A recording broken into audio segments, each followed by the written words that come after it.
لائیں کہے کہ ہمارا رب اللہ ہے، پھر اس پر جم جائیں۔ ان پر فرشتوں کا نزول ہوتا ہے، نہ کوئی غم کرو نہ خوف، خوشیاں مناؤ جنت کی جس کا تم سے وعدہ کیا گیا تھا۔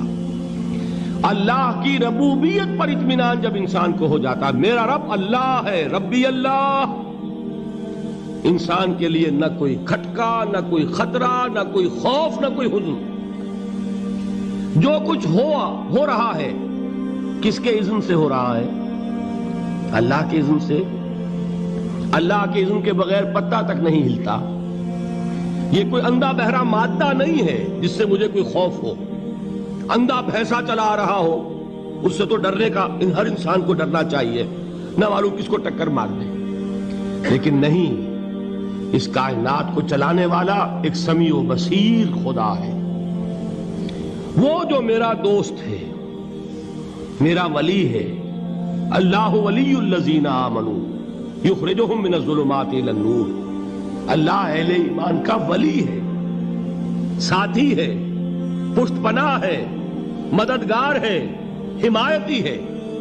بتائیے جسے یقین ہو جائے کہ اللہ میرا مددگار، اللہ میرا محافظ، اللہ میرا پشت پناہ، اللہ میرا حمایتی، اس کے لیے کوئی خوف ہوگا؟ اس سے کوئی ڈر ہوگا؟ میں مثال دیا کرتا ہوں ایک بہت سادہ، پنجاب کے دیہات کی۔ وہ بڑا چودھری ہے اور کوئی غریب کسان ہے۔ اس غریب کسان کے جانوروں کو ہر وقت اندیشہ ہوگا چوری کا، کوئی میری بھینس کھول کر نہ لے جائے، کوئی میرا بیل کھول کر نہ لے جائے۔ لیکن جس کے بارے میں یہ سب کو معلوم ہو کہ وہ جو بڑا چودھری ہے وہ اس کا دوست ہے، اس کی بچیا کو کوئی خوف ہوگا؟ اس کی بھینس پر کوئی ہاتھ ڈالے گا؟ اسے کوئی اندیشہ ہوگا؟ نہیں۔ کیوں؟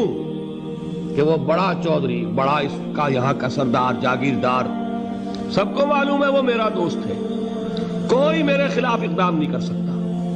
اس دنیا میں یہ چھوٹی سی بات اگر آپ کے دلی اطمینان اور سکون کا باعث بن سکتی ہے تو ذرا تصور کیجئے۔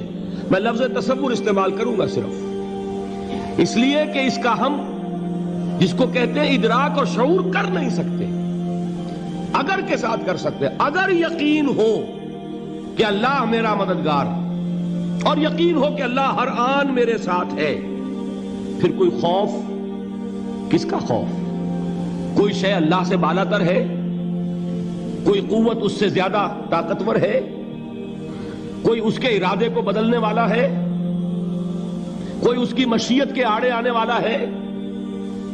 یہی بات ہے جو حضور نے فرمائی۔ یہ ایمان کا حاصل ہے لب لباب،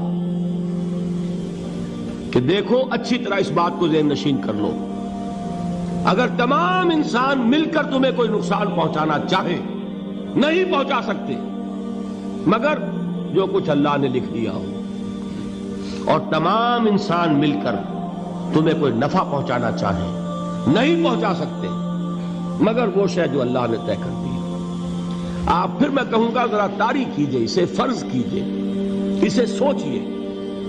اگر اس حدیث پر ہمارا دل ٹھکا ہوا ہو تو کسی سے ڈر ہوگا؟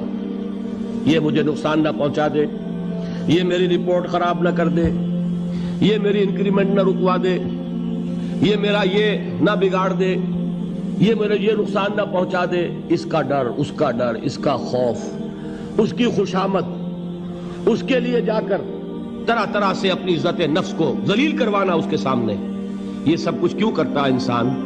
جب سمجھتا ہے کہ اس کے ہاتھ میں میرا کوئی نفع ہے، اس کے ہاتھ میں میرے لیے کوئی ضرر ہے، یہ مجھے کوئی غضب پہنچا سکتا ہے، یہ مجھے کوئی نقصان پہنچا سکتا ہے، یہ میرا کوئی کام بنا سکتا ہے، یہ میری کوئی ضرورت پوری کر سکتا ہے، اسی کا نام شرک ہے۔ جہاں آپ نے یہ سمجھا کہ غیر اللہ کے اندر کوئی طاقت موجود ہے، وہی شرک ہے۔ بتوں سے تجھ کو امیدیں، خدا سے نومیدی، مجھے بتا تو صحیح اور کافری کیا ہے؟ شرک تو یہ ہے۔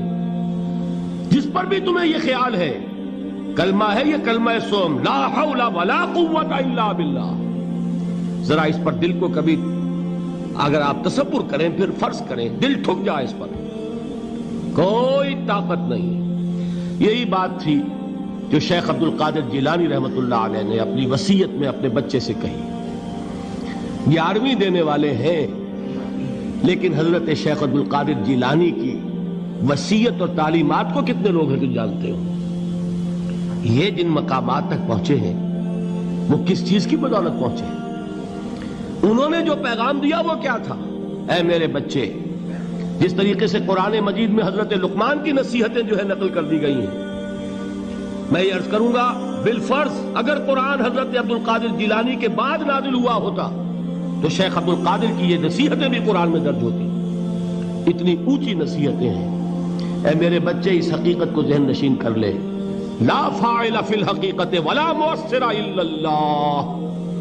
اس کائنات میں نہ کوئی فاعل حقیقی ہے نہ مؤثر حقیقی ہے سوائے اللہ کے. کسی شے میں کوئی تاثیر نہیں اگر اللہ نہ چاہے. آگ جلا نہیں سکتی اگر اللہ نہ چاہے. پانی ڈبو نہیں سکتا اگر اللہ نہ چاہے. زہر ہلاک نہیں کر سکتا اگر اللہ نہ چاہے. کوئی چیز فائدہ نہیں پہنچا سکتی اگر اللہ نہ چاہے. تو در در پہ کیوں سر جھکاتے ہو؟ در در پر کیوں جبیں سائی کرتے ہو؟ سب کے سامنے کیوں ہاتھ پھیلاتے ہو؟ ایک اللہ سے مانگو. ایک اللہ کے سامنے زمین پر اپنی جبین رکھو. لا فاعل فی الحقیقت ولا مؤثر الا اللہ. نظر آتا ہے ہمیں کہ پانی پیاس بجھا دیتا ہے. پیاس بجھانے کی صلاحیت پانی میں نہیں ہے، اللہ کے اذن سے. کھانا بھوک مٹا دیتا ہے. بھوک مٹانے کی صلاحیت کھانے میں نہیں ہے، اذن رب میں. دیکھیے یہی یقین تھا. حضرت موسیٰ علیہ السلام کا واقعہ یاد کیجئے.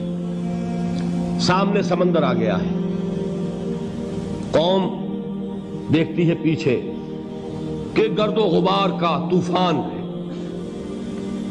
معلوم ہوا کہ فرعون اپنے لشکر سمیت آ گیا ہے. لشکر جب چلتا تھا تیز رفتاری کے ساتھ تو گرد و غبار کا جو طوفان اٹھتا تھا اس کا تصور کیجئے.